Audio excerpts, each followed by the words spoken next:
Welcome back, everyone, to Into the Cho'Gall. Into the Nexus. I am Garrett Weinzerl, and with me, as always, is Kyle Ferguson. Into Kyle, the Nexus whoa. is a production of AMOO.TV. Why is that? Where's that coming from? Why did that just start replaying? I don't know. That's never happened before. Double the pleasure. Double your fun. Have you been listening to songs on loop again, Garrett? Even if I had, it wouldn't have mattered because this is not the player I use for my listening pleasure. Oh. Well, just to keep things good and professional at the top of the show, you know? Yeah, People might be nervous, you know? We went to BlizzCon, took a week break, worried the show's going to change when it comes back, and no, it's the same old disorganized, awesome show. I'm just glad. I was starting to feel left out. I mean, not to throw you under a bus, but it has been a while since you left yourself muted for the introduction. That's true. Yeah. But this is just me, man. I felt like, it's been a while since we had a MacGuffin at the beginning of the show, and no, it's fine. We're all fine here. How are you? Yeah. Keeps us real, you know? I like it. Would you say that we are keeping it real? I would jive with that. Wonderful. So how is your the complete and total madness that is Heroes treating you now, sir? Oh, jeez. Yeah, you introduced us as the Cho'Gall show, but at the same time, we got one of the biggest updates to the game since its release. I mean, was everything before now? Are we going to look back at it like Destiny players do and say, oh, all that was beta? Like now, with the scaling changes, it's real time. Well, if I can lay on top of that, I still feel like it's beta because we still don't have our first proper season. Yeah. So that's where my brain's at. I really expected that to come with the scaling test map. It didn't even really get mentioned all that much. No, there will be Grandmaster, as we know. But been told that that's for a not news. No. You can say that all you want at BlizzCon. It doesn't make it news because we've known that for half a year now. So I don't know. I'm confused. Where's the seasons coming? Dustin Browder, I'm waiting for you to just pipe in magically with a "Is Bad Will Fix." Yeah, I'm sure he has. Yeah, there's a lot of stuff we were hoping to come. Of course, holidays around the corner. Blizzard's missing out on some gift money for sure, because I like to give my friends some sweet skins. I did that one year for everyone that I knew that played Dota. Sent them a skin. It was great. I want to be able to gift in-game stuff. We could run more contests. That'd be great.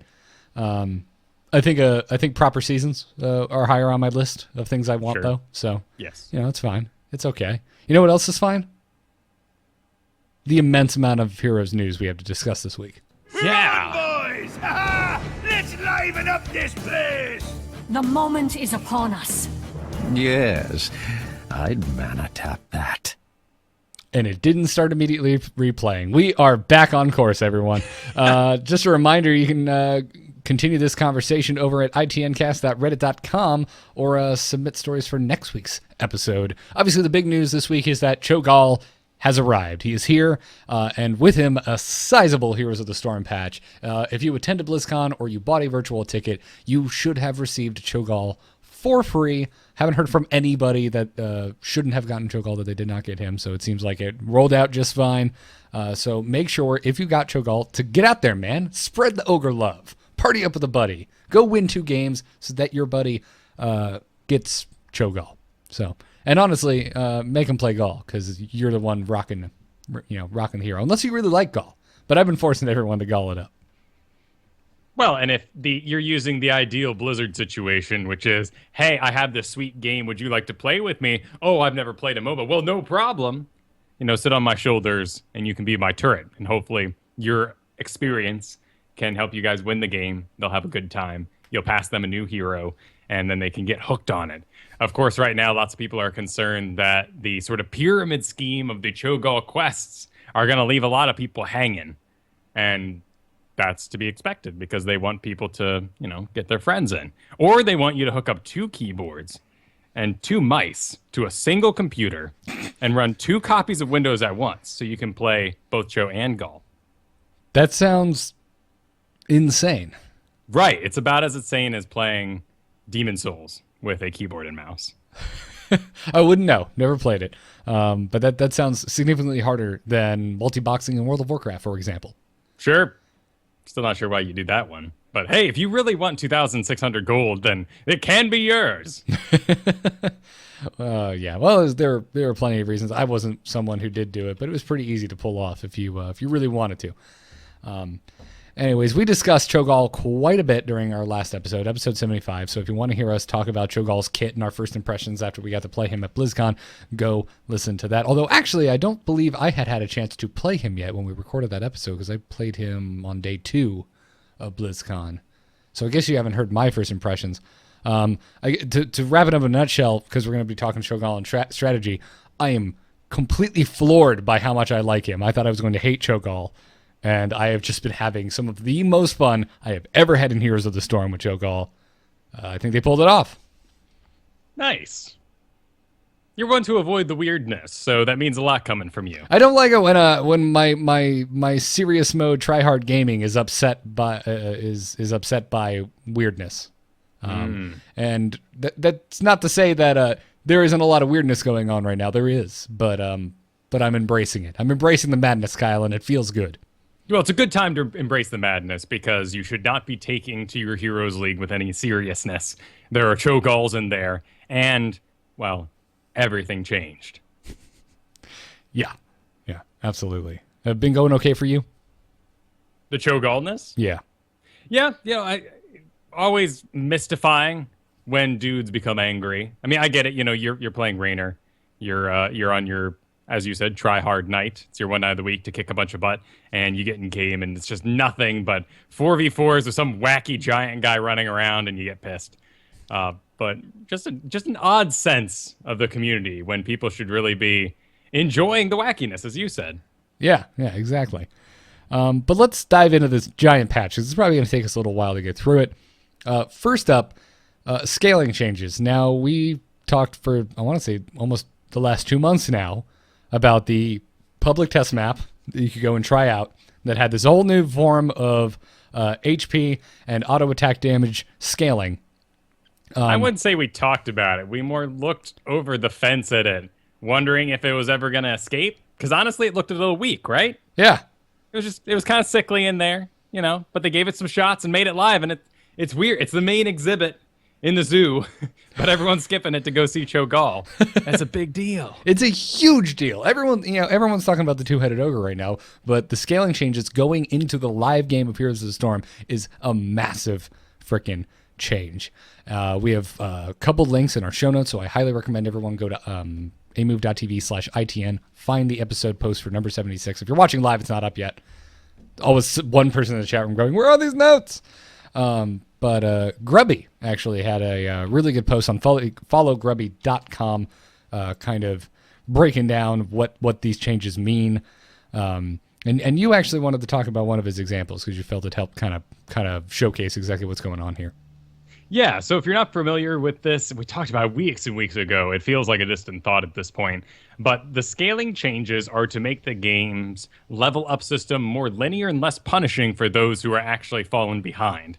So in the current version, well, no, I guess it's done now. In the old version of the game, the one we played last week, there was more of an exponential growth to heroes' abilities, and this left things a little odd. Granted, it meant characters had a bit more personality. So, like, let's take, for example, Thrall, who increases in auto attack damage between, level 1 and level 2 by 31%. That's huge, right? So you're behind one level, Thrall's 2, you're 1, Thrall's going to kick your butt. For a warrior, ETC, level 1 to level 2, he got a 23% increase in his overall health. So not only would you have those sort of gaps when you were level 3 and the enemy team was level 4 with, 23% more health than you have, but they also have the talent advantage. And talents for this game are the items. They're how you actually power up, augment your skills, and they're a really big deal. And it is easy to strategize around them and think, okay, cool, therefore, we're 3, let's farm, let's soak our lanes, let's get on parallel, and then we'll fight. But when there wasn't that, random level, let's say, 11 versus 12, there was still that 23% health disparity between that ETC and your ETC. And it just was kind of dirty. So they cleaned it up. They now brought everyone to what they are at level 20 and then scaled it backwards by 4%.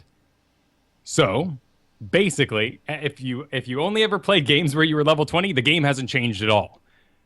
But everyone is now tuned to their level 8 values and then go up by 4% up to what they previously were at level 20. It just means that the line is now straight rather than this big old exponential curve that would send heroes like Thrall launching in power in the late game, but cause them to be very weak throughout the entire early game.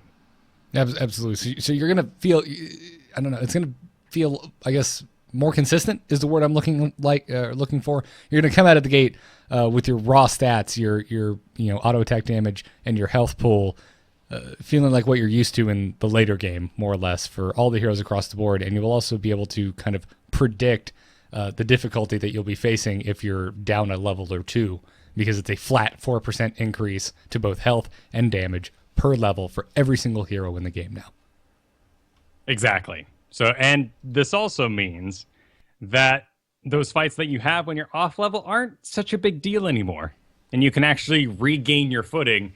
It's things like dying, actually, with the increased death timers, and having that talent disadvantage that's going to cause you to lose fights. And we all know those big numbers, 16, 13. That's when levels, those sort of living bomb-like talents for Kael'thas can really launch people just in huge amounts of power. And the chat is right. It did change throughout, and that's just what made it confusing, right? I said 11 to 12. It wasn't. Every single level was a different value.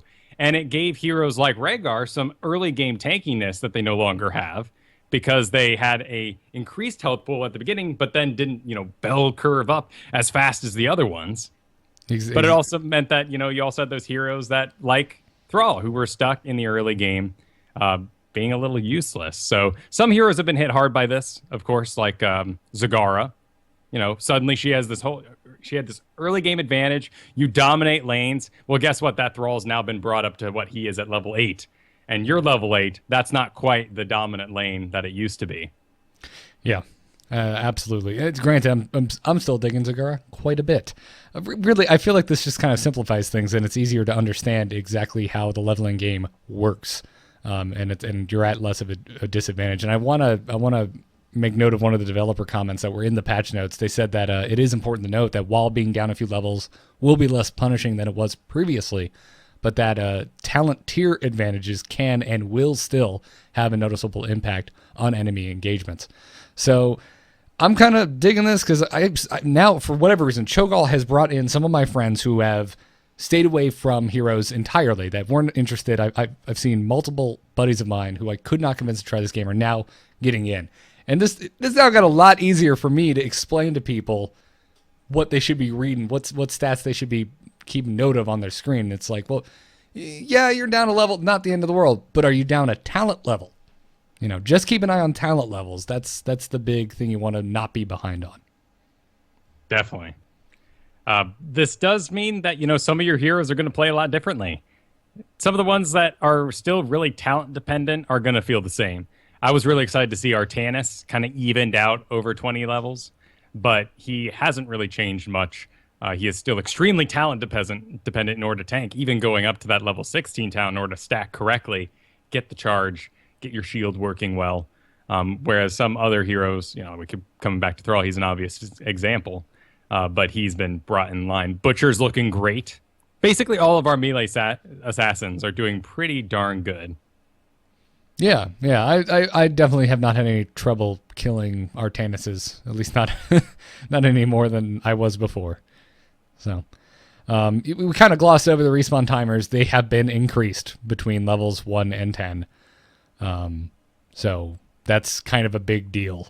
Yes. This was also on the test map as well. This is now made live.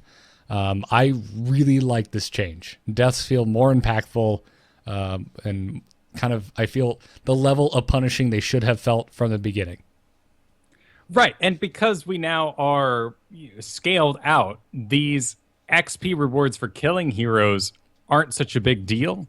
It's the time that you were given to accomplish something on the map that makes it an actual choice. Because if we just got XP, then you would be 2 levels ahead and we're back in the same problem. Instead, they're dead for longer, allowing you to go get that XP lead by taking out a fort or grabbing the objective. Basically what they did was they moved the timers for level 1 up to what they are when you're level 8. And getting to level 8 takes the first 10 minutes of the game or so. So that's a pretty big jump, and you feel it. And we're going to be setting our old VODs of Cursed Hollow to Benny Hill music here and talking about the old days. Yeah. Skeleton King, man, his stock on Cursed Hollow just skyrocketed. That's true. That's true. He does come back. He doesn't have to walk, so he may be the only one other than Murky who is able to get in there and stop a curse before it gets taken. Oh man, I didn't even think about Murky. I haven't played Murky in a while. Basically, everyone I've tried feels pretty darn good. We were really concerned about evening out the Vikings in this way. Everything's going fine there. They continue to be great for XP and other reasons like that. Of course, the XP, getting that early 4-level lead because you're an amazing Vikings player isn't as valuable as it used to be, but it still brings, power to the game, useful on certain maps. Another interesting thing here is that while we've all been brought up to our level 8 values, towers have remained the exact same, and they're a lot less deadly because of it. Yeah. I've been sieging with a little more impunity this week. Which is fair. They're about map control. Same as mercenaries. I mean, you shouldn't just walk into them and suddenly die. Maybe this is better on new players. Maybe it's effective to have the damage be so high. I, of course, come from older MOBAs where a level 1 engagement with a tower is complete suicide. And that was certainly laxed up for heroes, and now we're laxing it more. It's kind of an odd precedent to set, but it is new. And the more fresh we can get for Heroes of the Storm to differentiate ourselves from other games, the better. And I'm assuming that is a value that is relatively easy to tweak. It's one of those sliding scales that when one of the developer posts a long time ago, they talked about how any factor where it's a value that you can bring up or down is an easy change to make. Oh, and can you imagine how easy it must be to make? Not easy, of course. I'm sure building a video game, as we said 100 times, very hard. But it's got to just be so relaxing to have this in play now, and the developers get to go, oh, okay, excellent. All we have to do now is build the level 20 hero and then scale him back. Thank goodness. I mean, you could argue, some of these heroes might still need balancing. They might need to change their base starting health and attack power. For sure. But the fact that you don't have to build this unique, scaling, exponential personality into an assassin is, I'm sure, worlds easier. That's got to be hard to do. That's tough to balance, making something an early, late game hero, but not early game viable. Yeah. No, I'm with you there. I would assume that it's a lot easier as well. Hey, you know what else just got a lot easier? Our Battleground rotations. Oh, it's dead. Yeah, they killed it. Haunted Mines is in the ground, everyone. Well, more than it used to be. It has been removed from the Battleground rotation. You can, however, still play it in custom games. So I don't know, for some bizarre reason that I completely disagree with, it is your favorite map. Go play it till your heart's content. Because they win, I can understand that. Sylvanas player is probably crying a bit today. I had a good win rate on Haunted Mines. It's just my least favorite. I don't know. The whole second Battleground Underground thing just I never was a huge fan of it. It felt really moldy because we come from other games. For me, anyway. You got your League of Legends, you got your Dota one map, League of Legends a couple, but they'll go through pretty rhythmically and like move around some trees, like rearrange the shops, push them 2 feet to the side. StarCraft, of course, every darn GSL season, it would be, Zelnaga Caverns, numbers and version, because they, put a little depot there, or they moved this block here, and they got rid of Zelnaga towers, and right. So the fact that we had Haunted Mines for this long and we never made that change to what I feel is a superior system with Battlefield of Eternity, where it goes into the lane that is least pushed out. We have, less snowbally games in any way. Battlefield of Eternity feels real nice in that way, and Haunted Mines wasn't getting with the times. Yeah. Developers said that they're going to be adding Towers of Doom to the map pool, soon. And that's going to bring the size of the map pool up to 10 total battlegrounds, and that they feel that the number of maps that they have available might be reaching a threshold that they may not be comfortable with. So that is the reason this is it. I'm okay with this. Not my favorite Battleground. I wouldn't have minded Garden of Terror maybe getting the axe, but Well, Cho'Gall though. yeah, you're right. That is kind of cool. When you're riding the dragon or you're riding the Garden Terror, Gall can still fire all his abilities, ults and all. Which is ridiculous. Still not enough to save Garden Terror for me. Okay, fair enough. Still, I'm not a big fan of it either. It's odd to have such a hero-specific map taken out. I feel like, you X one of the others, and, maybe Sylvanas feels like she's in a better place. I'm not really sure what's going to happen with her win right now because she was the auto pick there. So I've got a question for you. Would you rather see Heroes League bans first or map bans? Oh, roster bans. Absolutely. Hero bans. Not even, no question, sir. Fair enough. I want to see. I want to play the esport I'm watching. I don't. That's a good way to put it. I don't want I don't want a non-1-to-1 system. You can't argue with that sort of decision. Though we would have missed on the beautiful eyebrow raising on the camera as it passed over Cloud9, as they already knew they picked Murky as their last pick 5 minutes earlier. Which one of our listeners made the John Cena YouTube video? Oh, God. Because that killed me. I showed that to Katie on our honeymoon. I thought it was so funny. I was like, Katie, you got to see this. Look at this, John Cena. I don't have TV, so I only know of John Cena through the internet, but apparently it's very loud, and it plays a lot. It's incredible. Yeah, well, he's currently on a break, but yeah, when he's not on a break, it's all John Cena all the time with the WWE. Do they still make those stretchy arm man ones? Or the little pillow guys that you can slam into? Wow, you're taking me back to the 90s. I don't know. I am 28 and I don't play with wrestling toys. But I do enjoy wrestling. So, anyways, let's get into balance changes, of which there are many. Let's kick it off with gathering power, just in general. Hero takedowns now increase ability power by 2% per kill up to a maximum of 30%, and all stacks are now also lost upon death. Okay. Yeah. Dev said that they wanted to make it more high risk, but also high reward, and wanted that to encourage specific gameplay. They said that now with a much higher cap, the reward for this talent is much higher. The counterplay becomes the burden of the opposing team, as they'll need to focus the hero who has gathering power to reset their stacks. This seems kind of terrifying to take gathering power now, so I would say that they succeeded. Yes, they did. It seems like one of those oddities that we removed from other MOBAs, and now we're working back into it. Like I understand the goals of regeneration talents, collecting those orbs for various reasons, and the skill cap that they can increase. But this gathering power just seems a bit wacky. Yeah, I mean, I'm terrified to take it. Sure, and I probably won't. Someone in my situation, solo queue and all that sort of thing, I'm not going to go pull off a murky Cloud9 strat either. So, maybe if we have, it could happen in esports, that'd be neat, wouldn't it? To see, all power to the Zeratul, and just, we're like, who's the damage in this team? And it is Zeratul, double support. Why not? And just, he gets 2 kills, 5 kills, 15 kills, maxes it out. Oh my goodness. Yeah. And he owns the entire map. It's also important to note, because the stats were changed. We now have kills and we have takedowns. That this is takedowns, not kills. So you just have to be present for a hero kill, not necessarily the person getting the killing blow.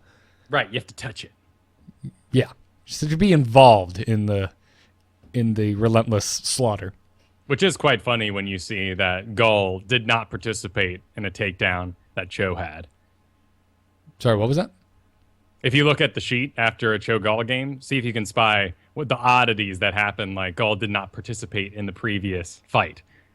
and you've got 2 more takedowns than your goal. Yeah. That's I don't understand how that happens. Like you're firing the wrong direction or something. I guess. I mean, hey man, those bouncing orbs, they're kind of hard. They're hard They are a little bit rough. They're pretty difficult to use. And then if I explode the orb, does that count for me or does that count for you? Is it like? Oh, you mean the bomb when you're rolling it? Yeah. If the explosion is what kills them, does Gall get the kill? But if it's just the ball, the basic ball rolling damage kills them, then Cho gets the kill. I'm a little hazy on what that is. Right. Other than going all right at the end of a game, takedowns, kills, they don't really mean much to me. Yeah. Anyway. Other than unless I had gathering power, of course. Right. Absolutely.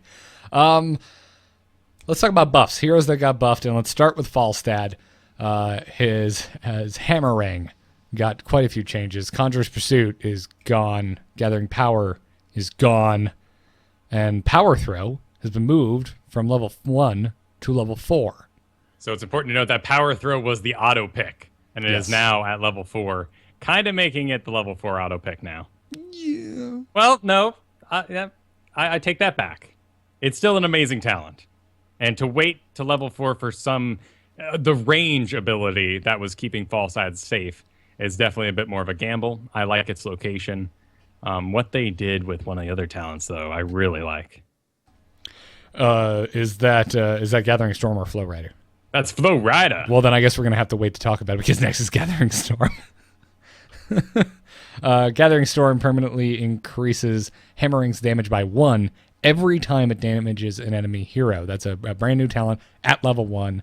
And it doesn't look like it disappears if you die, so take it.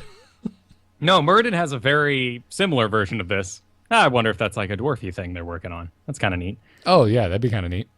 Where you increase the damage of his Stormbolt by 5 for every hero you hit with it. You hit 2 heroes once it's talented up. You could go for some damage. No one really takes it right now. No. So Gathering Storm, a level 1 ability, though. So, that's when you want to be farming out these things. At the same time, you're up against seasoned marksmen.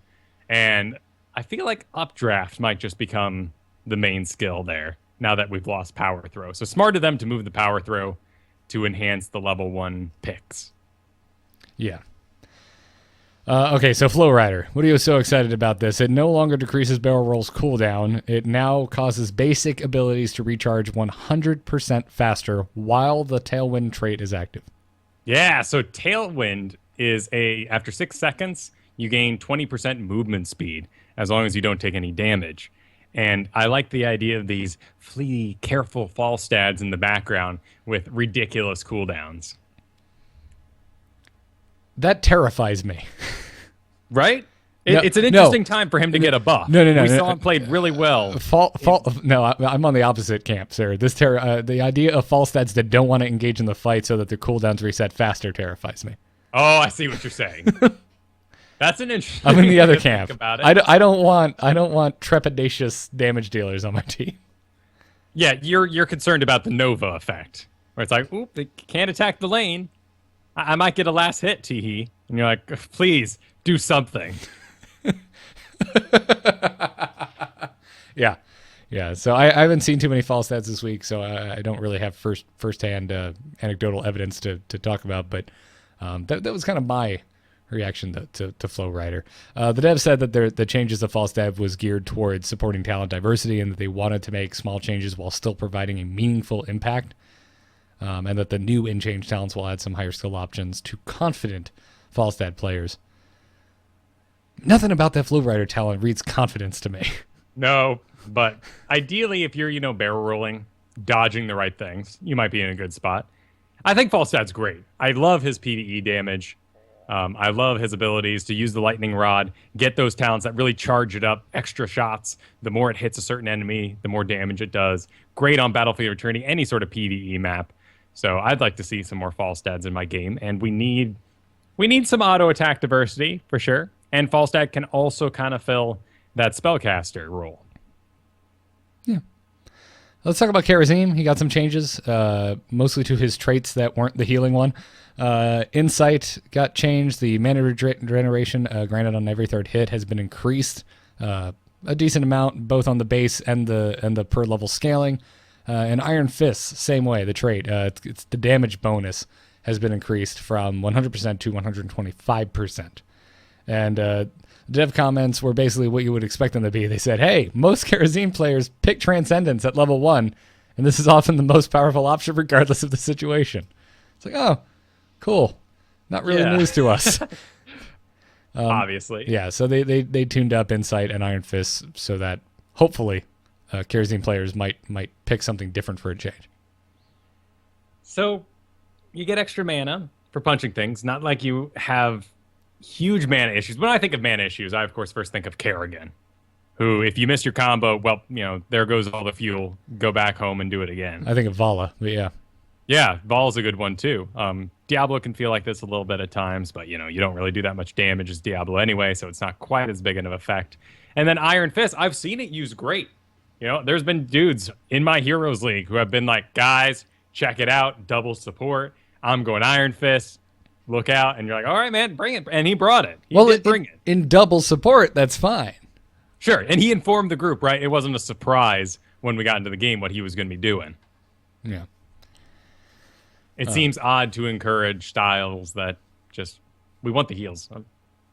Yeah. No. I had what was it? It was a Kerosene Lili in a quick match today when I was trying to get my buddy his Cho'Gall.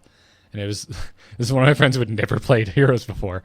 And he was like, "Can we do AI?" And I'm like, "Nah, that stuff's boring. Let's get into quick match." And I just drug him in.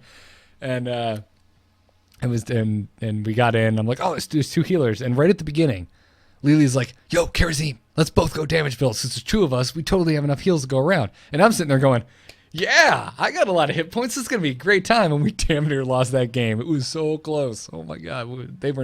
We were not staying alive worth a damn, but you got to have someone go it, right? And I still feel like if you invest yourself fully into damage as a support, you should take the support heroic. Yeah. Just to even yourself out. And Lili did take cups. She would just kept getting stunned out of it. Oh, lame. Yeah. It happens. Finally, let's talk about Leoric. His changes are kind of a mixed bag, but it's still overall more or less a buff. Drain Hope had its cooldown decreased by 1 second. If he is stunned while casting Drain Hope, the stun will no longer cancel the ability. And the missile, the Drain Hope missile, if that's what you want to call it, looks more like slow-moving cotton candy to me. But it will continue to travel. Yes. So that's a big, great change. It's one of the most annoying things as Leoric to be stunned and miss your Drain Hope. The damage dealt and the health gained has, however, been reduced from 25 to 20%. So that's a sizable decrease in the damage and the healing. But also the damage and healing no longer gradually increases over the ability's duration, but instead does a consistent amount of damage and healing with each tick. So I like this change for Leoric. Right.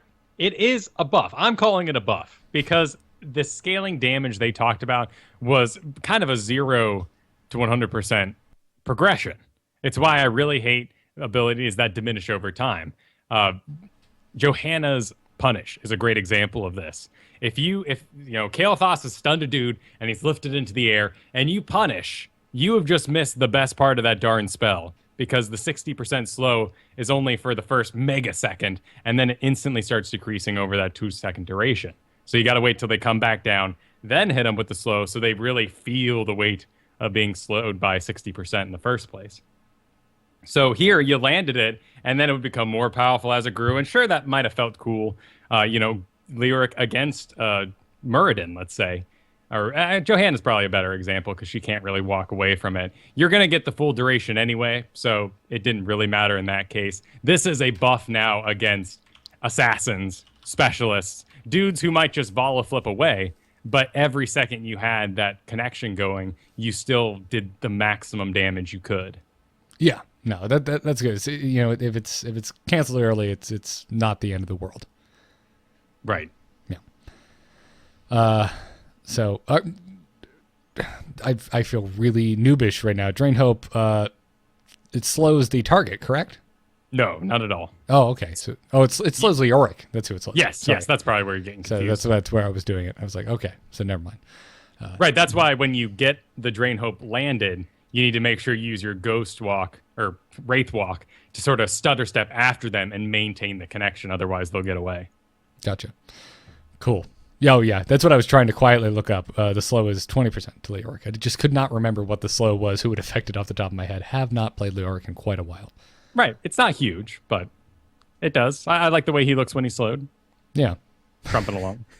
He looks even more menacing and terrifying and lumbering and clunky feeling. Not big on Leoric, man. It's not for me. I like him, but I like know you anti-tank tanks.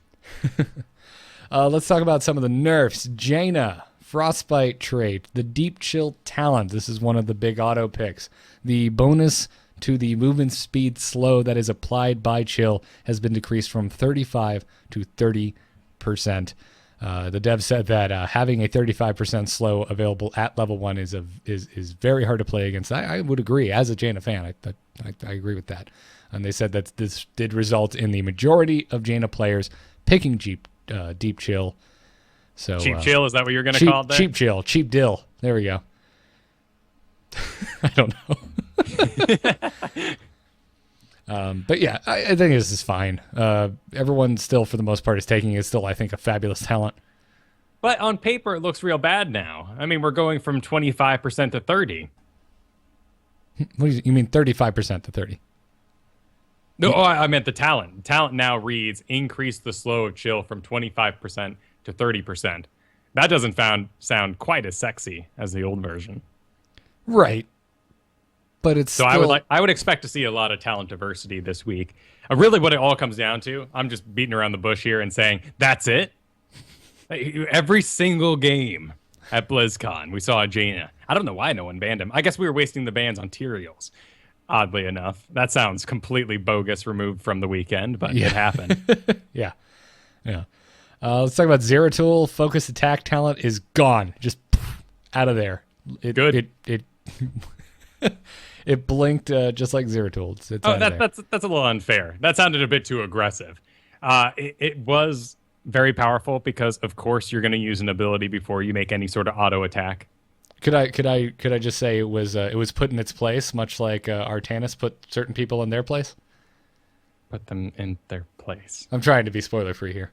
Oh, okay. Never mind. I can't help you. Never mind. I can't. It's too soon. It's too soon to make Legacy of the Void jokes that are considered spoiler territory. So right, you gotta give at least 2 weeks. There are jokes here I'd like to make, but I won't make them. And I'm trying very hard not to get off into Legacy of the Void tangent right now. It's amazing. That's all I'll say. Zeratul has a new talent at level 4 to replace focused attack. Master Warp Blade. Not the most catchy talent name in the world. Anyway, every third consecutive basic attack against the same hero deals 100% bonus damage. So the bonus damage that you are getting is actually doing more damage than focus attack. Focus attack would do 75% additional damage every 10 seconds. But that was off of your first basic attack, basically. Your next basic attack every 10 seconds deals 75% additional damage. Right. But you are having to attack something for 3.33 seconds here. You're having to maintain and fixate on a single target in order to get that bonus damage. Which, as a Zeratul, kind of happens. It feels like a lifetime, actually. Yeah. So interesting to note that this is on the same level as Vorpal Blade, which teleports you to the target that you attacked within 3 seconds ago. So you can't stack these. Right. Which would be kind of super cool, but alas, you cannot.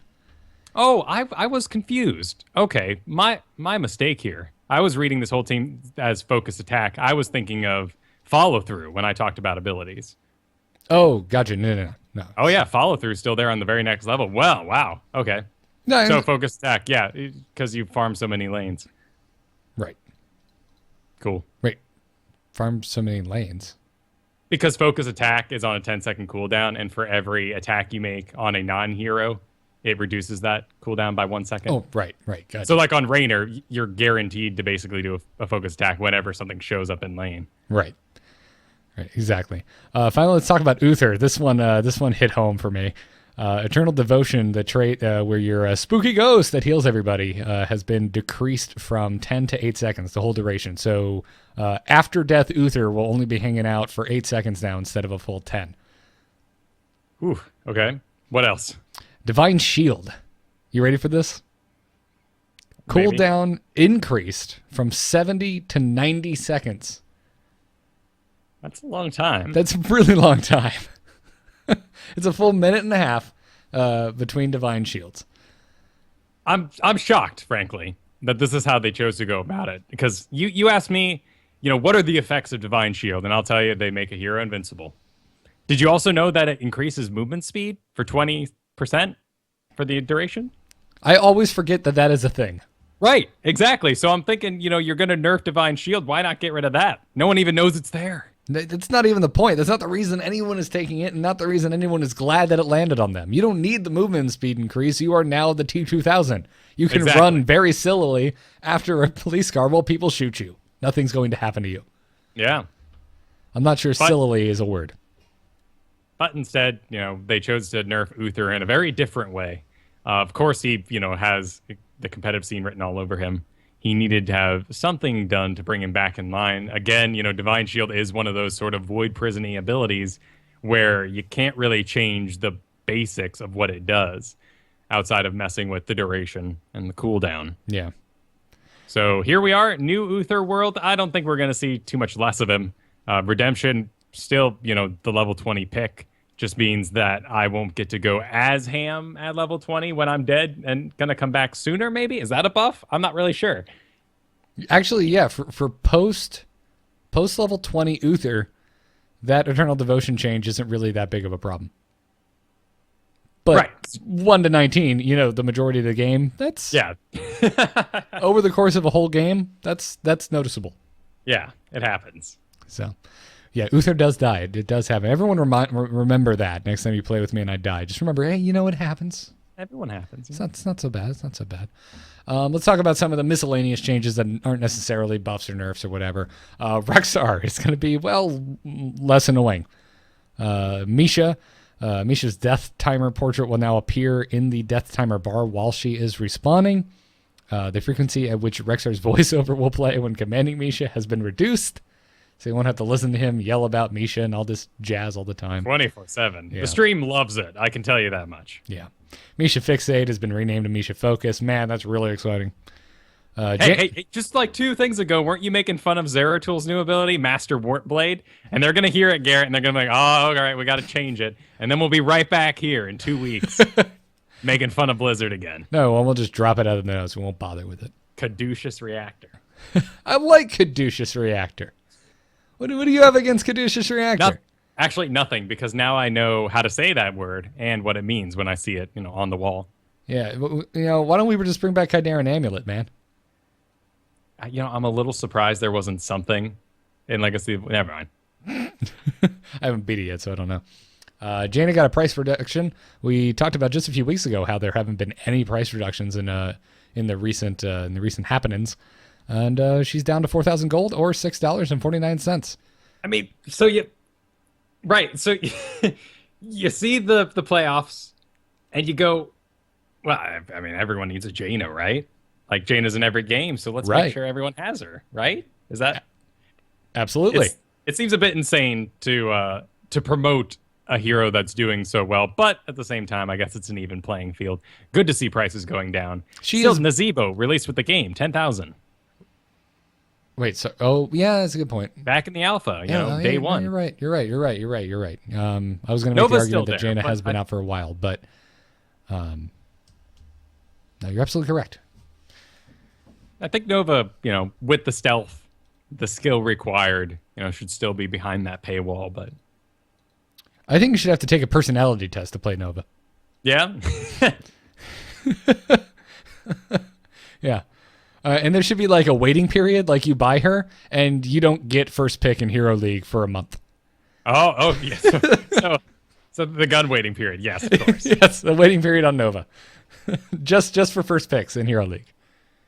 So I'm clearly joking. Everyone, calm down. But seriously, don't stop first picking Nova in my games, please. Thank you. Yeah. We already talked about takedown and kills. The mini map now visually indicates when a hero is Hearthstoning. And also there will be a chat message, a little toast will pop up when someone has activated their Hearthstone. Don't worry, you can't spam it. It'll only show up every 10 seconds. Yeah, they fixed that quick. Yeah. I like the new Blizzard. They move fast. Yeah. Soon TM still, but They move fast for Blizzard standards. Right. You know, the community complains about something, XP on the tab screen, and it gets fixed. Blizzard should change their name to Glacier.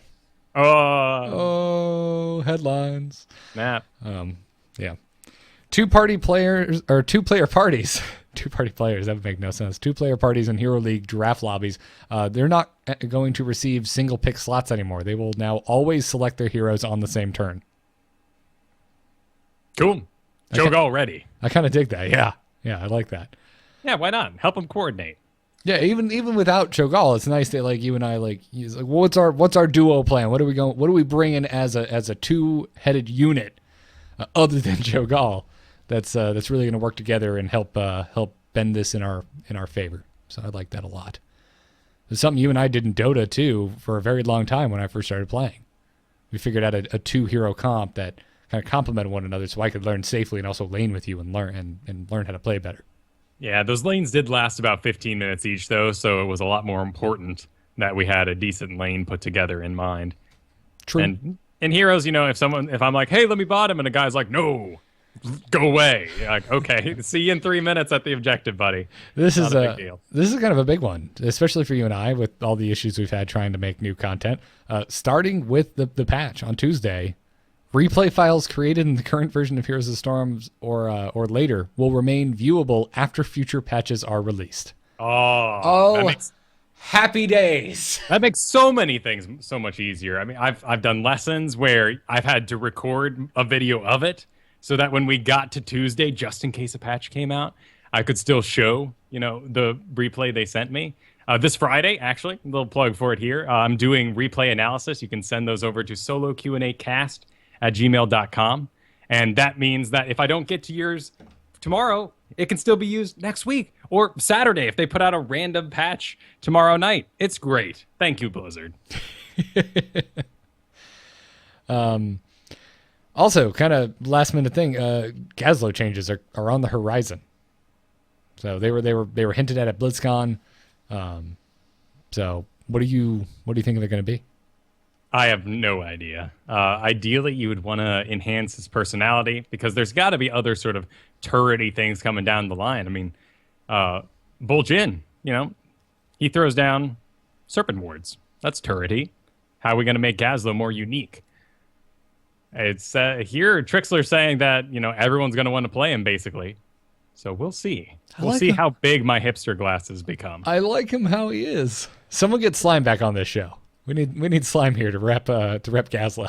I think he's in a great place too. Maybe he does need some diversity when it comes to later picks. He can't be first picked. You don't want to get closed on. You don't want to get completely obliterated by too many assassins, stealthies, that sort of thing. Yeah. So hopefully he just gets some love in that department. Otherwise, I love his personality. I love turrets. And we'll see what happens. I like Gazlo quite a bit. And before we move into strategy, we got to talk a little bit about the post-BlizzCon esports scene for Heroes because a couple teams are changing up or are gone entirely. So first up, Team DK, the Chinese-run organization. If you were watching the Heroes World Championship at BlizzCon, DK was actually the Korean team. But they are no more. The organization has completely disbanded. The team does, however, plan on to keep playing. So kind of curious. They're so good. They got to be picked up, right, by someone somewhere. They've got to be able to find a sponsor. Yeah, I enjoyed them. I enjoyed getting to become fans of them over the course of the event. So hopefully they find somewhere. Of course, Murloc Geniuses, we all said was going to find somewhere, and they're kind of scattered all over the place now. So who knows what the esports scene is going to be like going further. We've heard some whisperings. We got a pack show tonight, so, and that's a ways away before we get into sort of BlizzCon gearing up over the course of next year. We'll cover that probably next show. But it seems like there might be enough money to support additional teams. I just hope these guys can keep together. Yeah. And then the biggest surprise ever in the history of Hearthstone Heroes Esports, Zuna and Narthalon are no longer on Team Tempest Storm. What a surprise. Yeah. There totally wasn't the most dirty laundry I've ever seen aired in public in the history of esports involved in this entire changing of the roster. Drama, man, drama. I remember being 23 and being confused, you know? I'm not that old, but, post-college sounds pretty insane in my mental mind state. So hopefully these guys can pull themselves together. I've heard both these gentlemen have had problems with teams in the past playing other games. So maybe this will spell the end for them. Who knows? Stop feeding. That's all I have to say. It wasn't that bad. It wasn't. No one threw it away at those playoffs. But I did enjoy getting to see the ragtag team of Braveheart do their thing all over Tempo Storm. It's just interesting, and it's honestly it's like a little embarrassing because this is esports has been consistently growing. I feel at a very impressive rate. We're finally starting to be taken seriously in a lot of places that weren't previously giving us the light of day. And then these stories come out that make us all look like a bunch of immature children. Right. For you and I, these things can kind of be glossed off. They're for fun. I know we're talking about people's careers here, so, take all this with a grain of salt. We've been through a lot over the last 5 years. We've seen StarCraft pros rise, be the best thing on Earth, and 6 months later, we're like, Fruit Dealer, he was playing like crap, and the meta's changed, and we have no idea why he was so amazing anymore. Or dudes we thought would be around forever. I mean, I'm talking about like Fat Zerg. These legends, as we were told them coming from Brood War, and then they drop out or move on. We still have our Huts. I was about to say, you also, look at the Heart of the Swarm finals. You also have your people who clearly are champions and clearly do have it in them for the long run. You have SOS. You have Life, who have taken tournament after tournament, championship after championship. And honestly, it was the best damn finals, I think, at BlizzCon. Now, the Heroes finals were great. It was a 3-0, and everyone's like, oh, it was a 3-0. But no, the games were amazing. They were so close. If Cloud9 had slipped up just once, it would have been so easy. It would have been so easy for them to lose a game. All three of those games were hard fought and hard won by Cloud9. But we also had the Hearthstone finals, which was a total raffle stomp, and honestly, probably the worst games played all weekend. Yeah, I heard that. Yeah. Well, if I may be a complete Hearthstone noob, why? It was just it was an all kill where it really looked at no time like the person who lost had any chance of winning. Oh, bad draws by one, great draws by the other, and just a rollover basically. Gotcha. So multiple cases of bad luck. Yes. It wasn't like he showed up and was like, check out the new meta. I think it bodes well for Hearthstone because if you remember, Kyle, the first God knows how many years of StarCraft finals, they were all terrible. Mm-hmm. The semis are always where it happens. And we talked about this a lot on Angry Chicken. At some point, the two best players are going to have to go through each other, and it's very rare that happens in the actual finals. Yeah, well, and the loser winner bracket system's always going to have that issue. But running other types of tournaments where you meet each other first and then you like get points and you go like no one can read that. It doesn't make for a very good through line throughout the weekend. At least they're not best of ones. That just is dirty. Yeah. Anyway, point being, I feel like esports are in a good place, and it always irks me when stuff like this happens, when people can't just be professional in a public light. So, anyways, I'm anxious to see what the future of Tempest Storm is. I'm really hoping for them to kind of find their footing again and come back out swinging. The main guys are strong, and the cool thing about teams and team-based sports is the team can continue to have its personality and move on to the future. Absolutely. With our StarCraft dudes, they foul out, and you just never see them again. Right, they're gone. Like that's it. Now there are StarCraft teams, but the players are so much more famous than the teams. Yeah. So, anyways, really stoked to see Tempest Storm hopefully become the kind of unstoppable heroes killing machine that they once were. So looking forward to next season. Let's take a minute and thank our patrons over at patreon.com/ITN. If you enjoy Into the Nexus, if you like what we do, consider heading on over there and supporting the show. This week we wanted to thank Dr. Shock, Toby H., Gary Richards F., Jason C., and David G. Thank you all so much for supporting Into the Nexus.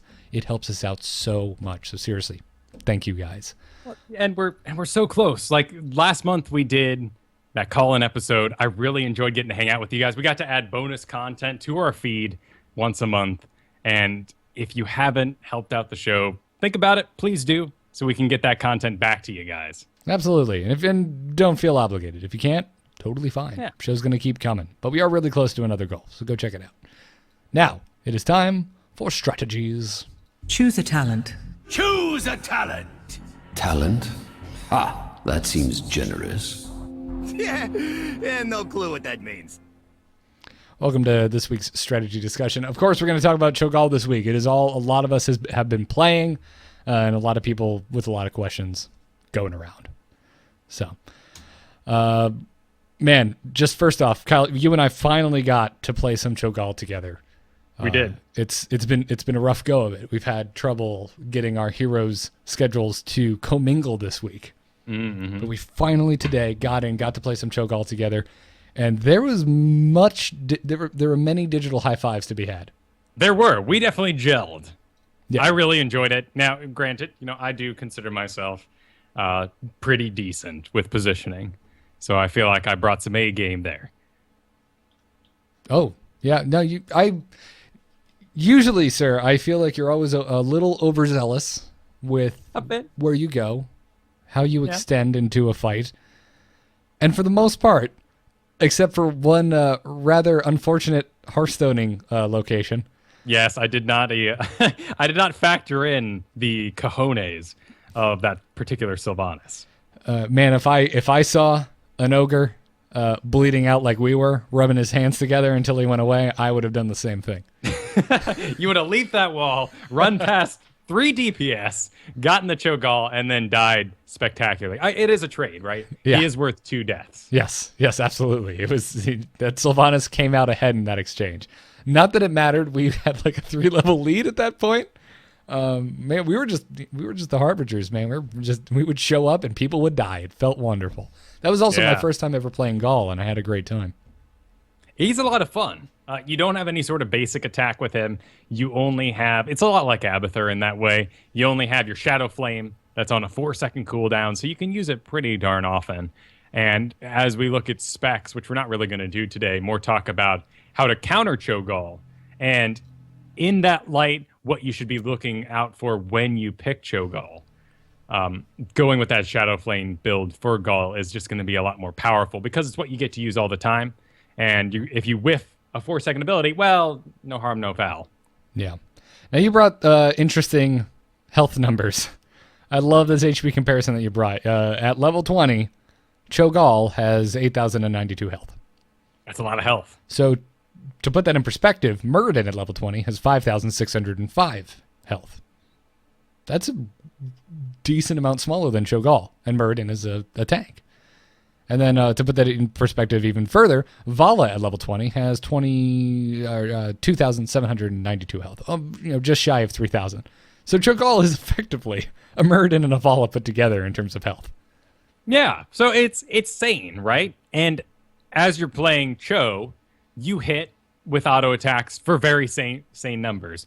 When you can spec up and get that Twilight Hammer, things can get a little stronger. You're basically starting to do the damage of a lower level, melee attacker like Illidan or something there. But it's still not outrageous. Just because Gall doesn't have a basic attack, Cho's basic attack is not inflated. It's just part of his kit as a warrior. Yeah, absolutely. So I love this comparison because Cho is, in essence, a tank and an assassin stuck together. So I like this little comparison you brought. So you wanted to talk about abilities that do damage based on max health because that does, at face value, seem like the first thing that should pop into anyone's mind as to how to counter Cho'Gall because he is a walking pile of hit points. It's a lot of hit points, and luckily a lot of these abilities come later in the game, so you can still get those level leads, have the gelling with your team before all those giant killer being the obvious one sort of talents hit, which are going to burn through your health rather quickly with such a large health number. Things you need to watch out for, of course, are things like Drain Hope, deals 20% of your overall total health. Kharazim's 7-sided strike deals 49% of your total health. Of course, if you take that level 20, and these are, of course, if you're all by yourself, getting hit by a Kharazim doing his ultimate. When he's at level 20, he could do 77% of your total health. Now, 77%, that's anyone's health, right? The 49% level 10 seven-sided strike. Johanna is going to lose 49% of her health, but it's not quite the 4,000 numbers that we're dealing with when you hit Cho'Gall with these sort of things. I'm not sure seven-sided strike is a good counter to Cho'Gall anyway. No. You should be taking Divine. If you're not, then you should be having that sort of Lily situation we talked about. Either way, I guess I wouldn't trade Cups for Divine Palm though. I think something like Leoric's Drain Hope is a much more realistic ability or hero you should consider picking going into Cho'Gall. He's a nice anti-tank, and especially in the case of Cho'Gall, since Drain Hope drains based on a percentage, not on an amount, so you will be taking quite a few hit points away from Cho'Gall. Of course, you need to watch yourself out for blood. It doesn't have quite the kick it used to when I had a slow back in the day, but this can still do a whopping amount of health, and of course heal them, which is what makes some of those abilities really scary, like Leoric's level 20 ability, where he gets passively, whenever he hits you, you deal 5% of the enemy health's maximum health and heal yourself for that amount. The Spectral Leech level 20 ability on Leoric is going to destroy Cho'Galls and keep a Leoric going quite strong. So, in those situations, Butcher's got his own version with Savage Charge, 10% of your total health when he hits you at the end of that charge. Artanis had Twin Blades, and Titan Killer, of course, that deals a ton of damage based on health. So watch out for those sort of heroes. And of course, like we said at the top, your Giant Killers, Valas, Rainers, down the list it goes. Yeah, absolutely. I like the Giant Killer route. That's what I've been doing. Been back on Rainer a little bit. Feels good against Cho'Gall. Now, a lot of those situations you're not going to be able to stop. If you're in Heroes League, you crazy man for doing it before 2 weeks from now, and you see the Cho'Gall pop up early, there are all those options we just listed for you to pick against. You should pick Cho'Gall late to make sure that mainly these double value spells don't get you. And this is the really, really dangerous stuff. As we learned this afternoon, we got hit by a Sylvanas arrow. And I'm like, Garrett, keep casting. Because Gall is immune to silence and stuns. While your body is locked down as Cho, and I can't move around, I can't use my abilities, Gall's free to keep firing, which also means he's available to use all of his abilities while you're inside the Garden Terror and the Dragon. Yeah, which is nuts. And also it sounds kind of dumb to say that Gall is immune to stuns, but some of the newer plays out there, you might be overlooking the fact that a stun generally interrupts a channeled ability. That's not the case with Gall. If he gets stunned during his heroic ability, what's the word? I can't remember the name of the ability. Shadowbolt Volley? Shadowbolt Volley. It does not interrupt it. Right. You can interrupt it using the Molten Shield ability, I believe it's called. But then it just continues to go after the fact, putting both of you in stasis. Right. Well, yeah, you kind of delay it, but that's also a self-delay. It's not something someone else can do to you. That's something that Cho is deciding to do, which puts all of Gall's abilities on hold, which was not the case at BlizzCon, and I thought that was kind of awesome. But if Gall can already continue to cast spells in the Dragon Knight, in the Garden Terror, and most importantly, while mounted, I'll take it. It's fine. And since we're talking about the Garden Terror, you got to watch your footing. And in fact, Cho'Gall might find their real place inside that Garden Terror, because you walk inside that polymorph circle of an enemy Garden Terror, you are both polymorphed. And while polymorphed, Gall can do nothing. Right. Yeah. This also means that abilities like Brightwing's Polymorph leaves Gall and Cho completely out of commission. Yeah, it's a shapeshift. It's incredibly handy against Cho'Gall. Anubarak's Web Wrap gets kind of some bonus value from this, because you're effectively wrapping two heroes, which is something that is, well, it's impossible in most other scenarios. Yeah, and there's, obvious ones like, of course, your Maws, your Void Prisons, but if you land these on Cho'Gall, that's two people out for possibly an easier amount. Certainly with Anubarak, you just click on them and they're inside there. So that can be a pretty strong counter. It'll be interesting to see what happens with Anubarak. Certainly you don't want to be, if for some reason someone picks Anubarak before you get to pick Cho'Gall, you may want to reconsider. A Shrink Ray also works on both at the same time, reducing both of their damages. We're having a chat room disagreement on if Gall can cast while polymorphed. and I'm seeing both sides of the fence, so I'm trying to very quickly Google it, but I'm not seeing anything. I'm almost positive you cannot cast Cho'Gall while polymorphed. You cannot. Not inside of a Garden Terror polymorph anyway. I was completely stunned, unable to cast anything. You may have had some sort of experience. You may have gotten hit by a cleanse that made you feel like you popped out of there sooner rather than later, perhaps. But as far as I know, and as far as the internet is saying, in this, 2 days after the patch, while we're trying to figure everything else out, polymorph does stop both. Gotcha. Stitch's Gorge. I don't think we mentioned that. That's another one where you're kind of getting a 2 for if you get Cho'Gall in your Gorge. Did we mention Shrink Ray? We did. Yes, Okay. reduce the damage of both of them. Gotcha. Cool. Then I think we kind of covered everything there. So those are kind of your double value abilities and spells. So Okay, here's a clarifier. Chat is saying that you can detonate the bomb while polymorphed. So if it was thrown out beforehand and it continues to roll, you could still detonate it. okay, you're splitting hairs there. That's kind. Yeah, that is kind, but it's also kind of a very specific and I feel minor exception. So anyway, There will be an announcement at the top of next week's show if we mess this up. Oh, but I guarantee. Let's forward. Let's move on for it. Don't get polymorphed, right? It's bad either way. it's not like it's a skill shot where you can avoid it there, Kyle. No, that's true. If it's gonna happen, it's gonna happen. So maybe travel with an Uther so he can cleanse you out of it. There you go. There. That's true. That's true. If you do, and that's, we just did the negative side of this conversation. Of course, if you do get something like a Divine Shield or Cleanse, that's a twofer. Yeah, we're bringing 2 players out of the shite. Although maybe you shouldn't have gotten in the shite in the first place. But hey, it happens. We still need a hero that tosses other heroes. Tosses? Yeah, like just picks up a Murky and like throws them ahead. So like a hero that catapults other heroes Yeah, on their team. So it's a friendly thing. exactly. Dragon Knight kick for your buddy. Yes, the very same. Okay. There'd That'd probably be be some goblin thing. That'd be really fun. That'd be hard to balance. It happens. Tiny Dota has it. He can throw enemy heroes too. It's pretty Yeah. messed up. Yeah. Oh, jeez. Could you imagine the griefers though? Like, imagine that yes. hero is in your game and it starts to go south, and that person is very passionate. Yeah, but we also have some room for griefing with Cho'Gall, of course. I mean, Cho could just be a butt and just pour you wherever you want and give 2 kills to the other team if they really want to. I mean, you also have things like Shove, which is a level 16 talent for Gull, which allows him to push Cho a short distance in the direction of your choosing. It kind of works like a little mini Tychus dash, and it's real powerful, actually. I really enjoy this thing. Granted, right now, Giant Scorcher is what it's up against.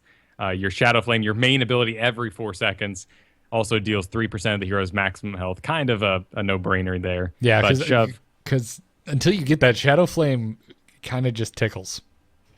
yeah, but Shove, man, like, the polymorph circles, Kristen was able to push me out of it. There was actually a number of abilities. Did you just say polymorph circles? Yes, yeah, I'm sorry, I jumped back to Garden Terror. Oh, gotcha. So the plants. Right, maybe I should have done something more obvious, like Blizzard.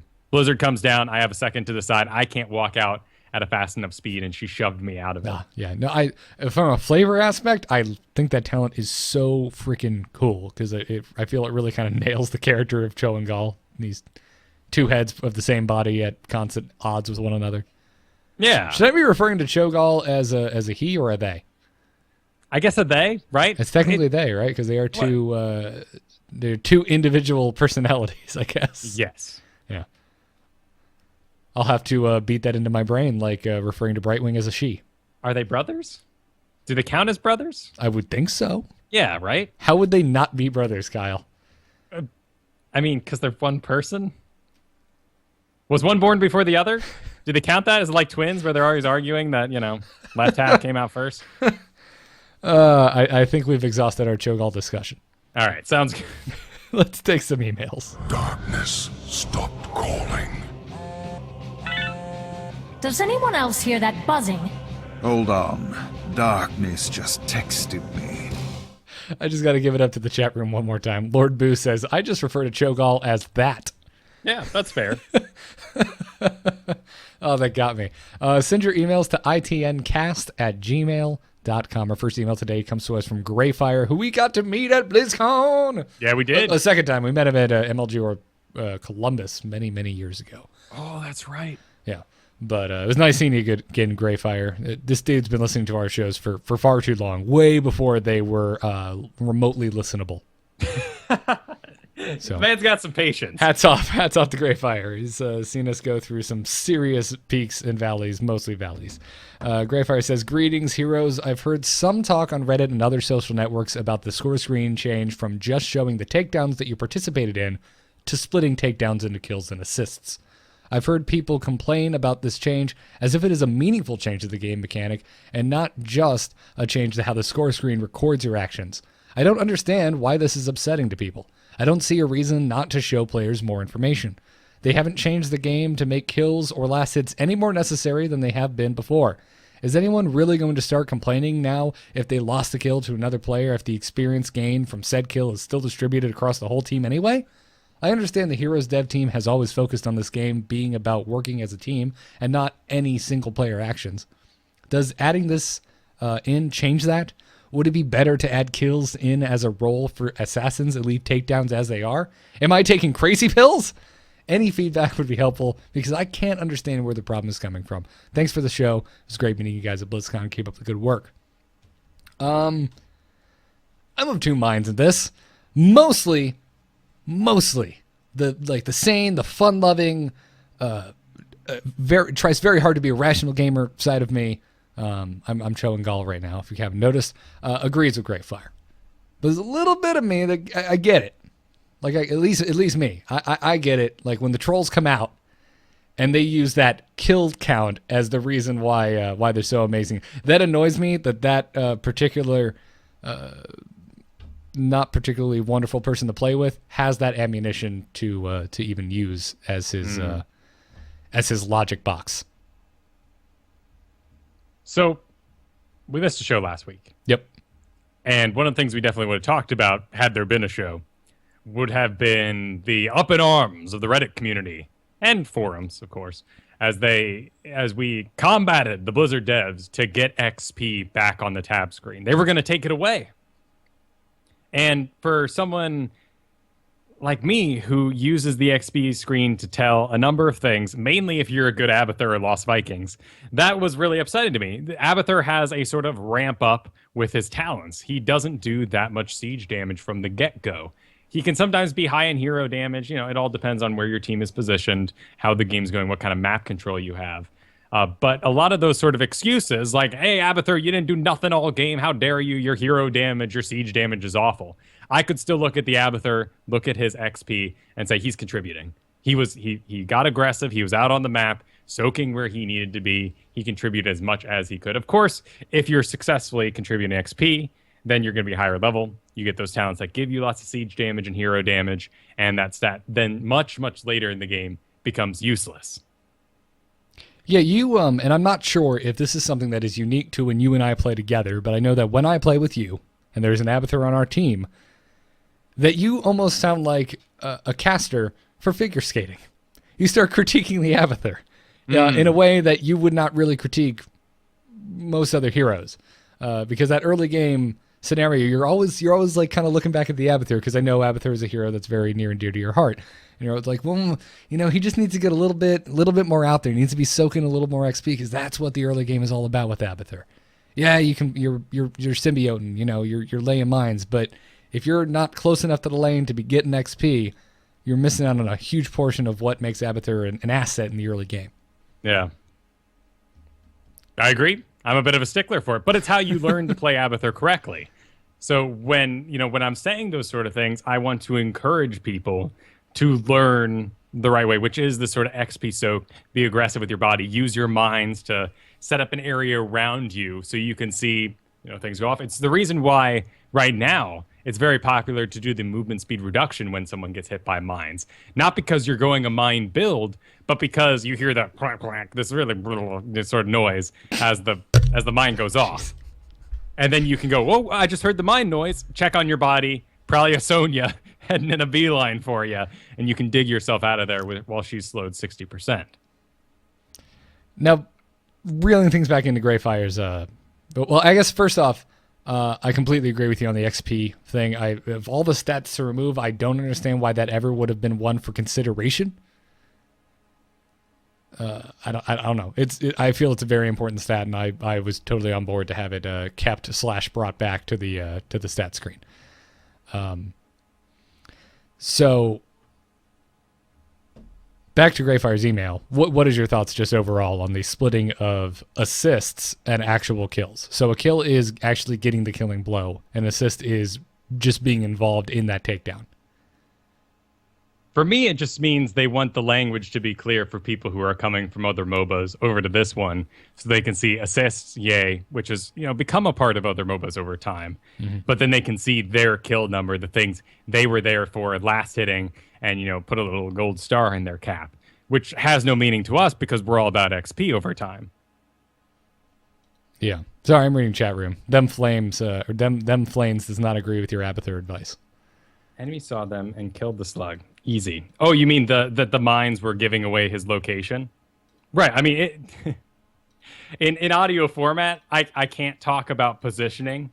I really can't, it's not something we can break down. It's why replay analysis is so useful if you're struggling at this game.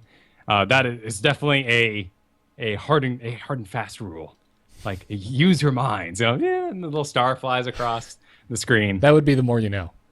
Right. Well, yeah. A tool for your toolbox. Certainly, yes, you shouldn't. If then Flames is imagining that I'm setting up this perfect runway with little lights going down of mines, and the middle creeps can see it being built, and Sonya's like, there's a freaking Abathur right there in that smokestack. There's a perfect line moving right. He's even built an arrow with the last two. He took the time to spell Abba with an arrow pointing to it in mines. A big old check mark. No, it's not as what is going on. Loving the chat room interaction tonight, by the way. Yeah, hopefully, thanks for all being hopefully here. it hasn't been too jarring for the audio listeners, but nonetheless. So yes, so basically, kills are for new people coming over who want that rich mental reward from playing assassins. It really doesn't affect much. XP was how I read certain heroes' performance, and I'm glad they decided to keep it in. Have you ever been personally irked by the kill stat, just in general? I'm not talking heroes specifically. I'm talking about just games as a whole. I've always been kind of personally miffed by the kill stat, because there are many scenarios where you may have done the majority of the damage to that hero, and some guy just comes out of a bush and it's like, bet, dead.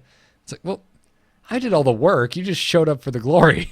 Yeah, it doesn't matter to me here, of course, because in other MOBAs, that's gold. That's XP for them. Well, I was even talking outside of that. I was take World of Warcraft, PvP, same thing. I see what you're saying. So they're getting your sweet internet points when you would just rather that was all hidden and didn't become an issue in the first place. Which in the long run really doesn't matter. Except in a game where last hitting in gold is a thing. But I was kind of talking even more extrapolated beyond that. Just that it's like, well, no, I did 85% of the damage. You just showed up and, hit him with one ability and killed him, and you get the kill point and I get the assist point, and that kind of bothers me. Right. I mean, then we end up going down that road of there are no stats anywhere. There's no way to tell how anyone's doing. But in chat, you're like, this is a good sandwich. And someone's like, well, that's a terrible sandwich. People are going to find something to fight about no matter what is available to them. I can't stand the color tint you picked for Raynor. How dare you? Yeah, that's a horrible skin. And then you mix it with a green Wonderbilly. What's wrong with you? Did you... The mouthy mount would not sit still for Uther. This is... You're killing me. But honestly, this is me just trying to pick nits and try and find arguments on the other side and a little bit of my own personal issues with it. But overall, now, Greyfire, I'm with you. I think this is fine. It does not affect the game as a whole. Assists are still in there, so it's fine. You're still getting your proof that you were involved in the fights. If you're like me and it bothers you that you're not necessarily getting the kill points, I had a game today, you and I was Gall. I had the most damage. Not the most kills, but I did have the most hero damage. So at least I was like, I could hang my hat on that. Yeah, and I like that. I think hero damage is great. Siege damage is great. So more. I mean, I just want more. I want graphs. I want things calculated out. I want to see those curves as, people hit their talents and did more damage as the game went on. What heroes peak early. Yeah, absolutely. So, anyways, I think we're going to wrap it up there. I feel like we covered a lot of ground today. Yes. And if you're watching the live stream, make sure to stick around for the after show games where Kyle and I will be Cho and Galling it up. Looking forward to that. Cho or Gall? I mean, I'll give you first right of refusal. Ooh. I don't know. It's tough. I feel like I can't decide. I feel like there's a part of me that's required to play Cho because I have lots of opinions about positioning and how I want things done. Well, but at the same time, Gall's a blast. You're in good company here, sir, because I have a lot of opinions about positioning as well. Cool. Then why don't I start out on Gall because I'm better at keeping quiet with my opinions. And then we'll switch should things go poorly. I did fine when we played together earlier, and I didn't even get on your case about the Hearthstone death. So, I know. You did great, man. It was the only death all game. I could have ribbed you for it, but I didn't. So, anyway, that's going to do it for this. You got to learn your limitations, Yeah. Even though there's nothing new about finding a safe place to Hearthstone. Nope. Oh! It wasn't in late. It wasn't. At least it wasn't a snowboarder on my ski run. Those guys just sitting in the middle of the lane. Gone a little further, you could have stood in a smokestack. You were right in the open, man. What was going on? This was actually what I should have wanted to say. Right, yeah. No, that is correct. What I wanted to inside a smokestack. Unleash the rage. Unleash it. Anyway, that's going to do it for this week's show. Stick around for the after show games. Thanks again to our patrons over at patreon.com/ITN. If you are leaving us reviews in the iTunes store, we really appreciate those as well. They help the show out a lot. If you'd like the show, drop us a 5-star review. This week, thank you to Zachosaurus Rex, Gilly Gamesh, who said would take over Stage Dive. Oh, I'd like Stage Dive. Don't say that. I like his name. I do too. Thank you to Hammer of Thor. Oh, wow. Apparently it's become sentient and enjoys podcasts and writing reviews. Elevator's not worthy. Thank you to Rated R. And thank you to MacDac Gaming. Oh, MacDac. I was hoping for the Mac Daddy Gaming. Yeah, there's still time, Kyle. There's still time. Name changes. You got one free one, man. Just saying. Into the Nexus is produced by amove.tv and our Patreon producer, Declan H. You can see more about this and all of the other amove shows over at amove.tv. Our email is itncast@gmail.com. You can catch us live every Thursday night at 8 p.m. Eastern on twitch.tv/amovetv. Our mobile live stream is provided by Alpha Geek Radio. You can follow us on Twitter at ITNcast. We're on Facebook /amovetv, and we're on Reddit at itnpodcast.reddit.com. Check out BrianGriffithMusic.com. He made our intro music. We love it. Check it out. Kyle, where can folks find you? You can find me at KyleFerguson.com. That's where you can sign up for lessons, which now have infinite replay potential. Yeah. Won't be such a murder. Of course, tomorrow, so probably not available for those of you who are listening to this on the podcast, but they will happen next Friday as well. Send those replays over to soloqandacast@gmail.com. The most useful replays are ones where you won, but you feel like you underperformed, or you lost and you don't know why. Send those over. Going to be analyzing replays tomorrow, next Friday as well. And check them out. My solo Q&A stream Tuesdays at 1 p.m. Pacific at twitch.tv/Kyle Ferguson. Do it. I can be found on Twitter at Garrett Art. That's at GARETT, 2 R's, 2 T's, and then ART. Garrett Art. Follow me. I'm on nomoonart.com. That's my graphic design portfolio. You can also contact me there for freelance. I'm on the Angry Chicken talking all about Hearthstone, and I'm on the Angry Nerd talking to myself. If you want to hear the sappiest I've ever been, go check out the most recent episode of the Angry Nerd. I got some tweets today from people being like, "What the crap, man? This show is false advertising. There is no anger here. There's only sappy love thoughts about your wedding."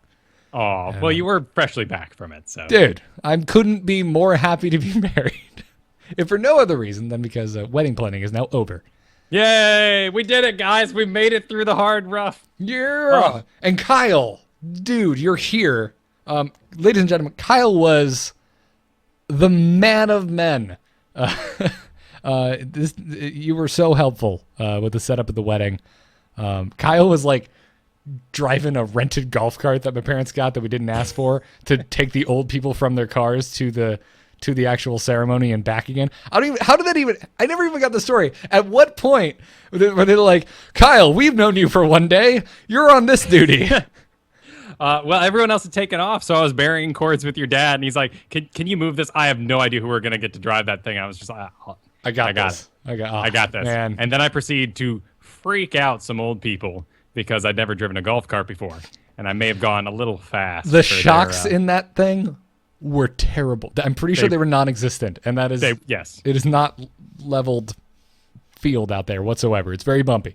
No, and there were a lot of roots. So over the course of the night, I got better at it, but definitely some horrified old people. Those first few old people. That's why they left right after the ceremony. They Yeah, had to go take their nitroglycerin pills. I'm ancient and scared. Yeah, man. I almost wish we had done just like a hangout podcast for the bachelor party, because that was some of the most fun I've ever had. I was also the most stressed out I've ever been. But having everyone there, having that support structure of all my closest friends, it was such a blast. So thanks again for your help, man. Yeah, well, you got a lot of people who love you, man. It was an awesome event. I was so happy I got to be there, witnessed, and all that. Oh, the feels, man. Feels good. Just because we aren't running ads at the top of the show anymore does not mean that these codes are any less awesome. Use the code ITN. Use it now. Use it often. Use it over at doghouse-systems.com, where it'll get you a 120 gigabyte solid-state drive added on to the already amazing rigs that are over there.